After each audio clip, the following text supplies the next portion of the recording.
So what we have to know now? So now we have to know that if the change in enthalpy, which is just the heat added or taken away to the system, let's say if it's positive, right, meaning that the heat is used up by the system, which means that the temperature is in the starting material, that means the heat is in the starting material.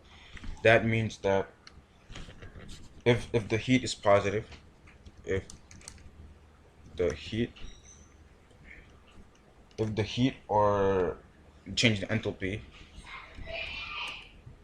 is positive, right? That means that means that it's a endothermic process. That means it's an endothermic process, meaning that heat is being used up by the chemical reaction. Endo endothermic, right? If heat if the heat is if the heat is negative, right? If the heat is negative, right? That means it's an exothermic process. So exothermic process, right? Which means that it produces heat. The chemical reaction produces heat. Okay, let's give an example. For example, NaCl. NaCl is a what? I think everybody knows that it's a table salt, which means it's an ionic compound because it's formed by a metal cation with a chlorine anion, chlorine anion, which means it takes in an electron.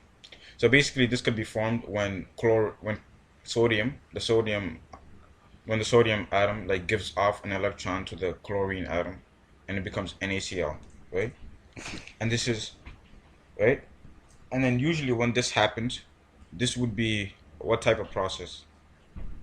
It'll be an exothermic process because it wants to happen, right? You don't have to add any heat or anything for it to happen. It wants to happen, so it's exothermic, right? NaCl, Na. We know by the Ostet rule that when an atom has a number of valence electron, has 8 valence electrons, which is very close to the noble gas configuration, because almost all the noble gas configuration except for hydrogen,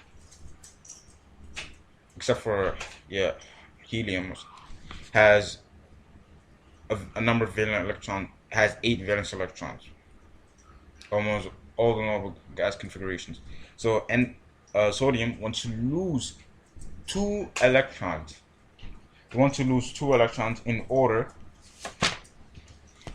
Sodium wants to lose 2 electrons so it could have 1 electron. It wants to lose 1 electron so it could have 8 valence electrons, or so it could be very close to the noble gas electronic configuration.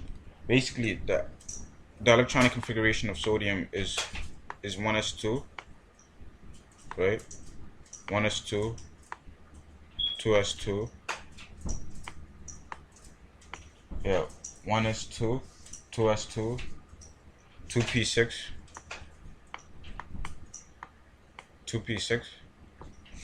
2p6, and 3s1. So if it loses this 1 electron, right, by the Ostet rule, it has 6 plus 2, which is 8 valence electrons. 8 valence electrons, right? So it wants to be close to the noble gas configuration, just like chlorine. Chlorine's electronic configuration is, let's just abbreviate it, neon, right? Neon, 1s2, neon, 2s, neon and 3s2. I bet not 1s2. 3s2, 3s2, and 3p5. 3p5. Okay. So if neon gains one electron, what happens? It wants to gain one electron, so it could be close to the noble gas electronic configuration, which is, in this case, it's closest to argon, right? So if it gains one more electron, so if it gains an electron, it becomes 6, right? What does that mean? 6 plus 2 is 8. 8 valence electrons, right? The Oersted rule, right? So we all understand this, I hope. So if it's an exothermic process, right? Like this, the heat is negative, which means that it produces heat. Basically, the it wants this reaction wants to happen, right? And then these two, the Na and Cl, the Na and Cl compound are joined by electrostatic force. This is the type of compound it is. Almost all ionic compounds, the bond is an electrostatic force. You have to know that. Okay, let's say we have table salt, which is NaCl, right? And this is basically ionic compound for like the lattice structure of NaCl. So let's say if you wanted to make this an endothermic process, or wanted to break, like let's say expand this so such that the Na and the Cl become like gaseous, turns into gaseous form. Since it's an endothermic process, we're obviously gonna add heat to the system, right? The heat added to the system to make it an endothermic process and turn the Cl and Na to its gaseous form, right? NaCl to turn it to, let's say, Na, yeah, whatever, Na gas, and Cl, right? Gas. The energy required to make this process is called the lattice energy. The energy required to break the lattice structure is called the lattice energy, right? The lattice energy. Okay, that's very important. The energy required is called, and the lattice energy for the most part is positive. It's positive, right? So we know the electric potential energy, right, is of any two atoms or ions is this. So the more the electric potential, right?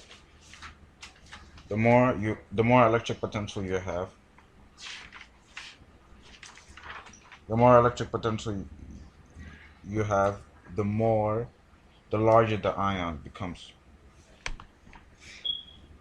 right? So the more electric potential you have, the higher, the larger the ion would be, right? So this electric potential is represented by E. E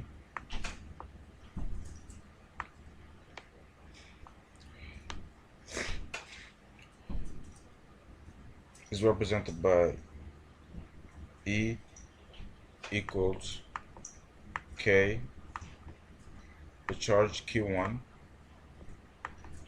Q2 over R squared, over R. This is the electric potential.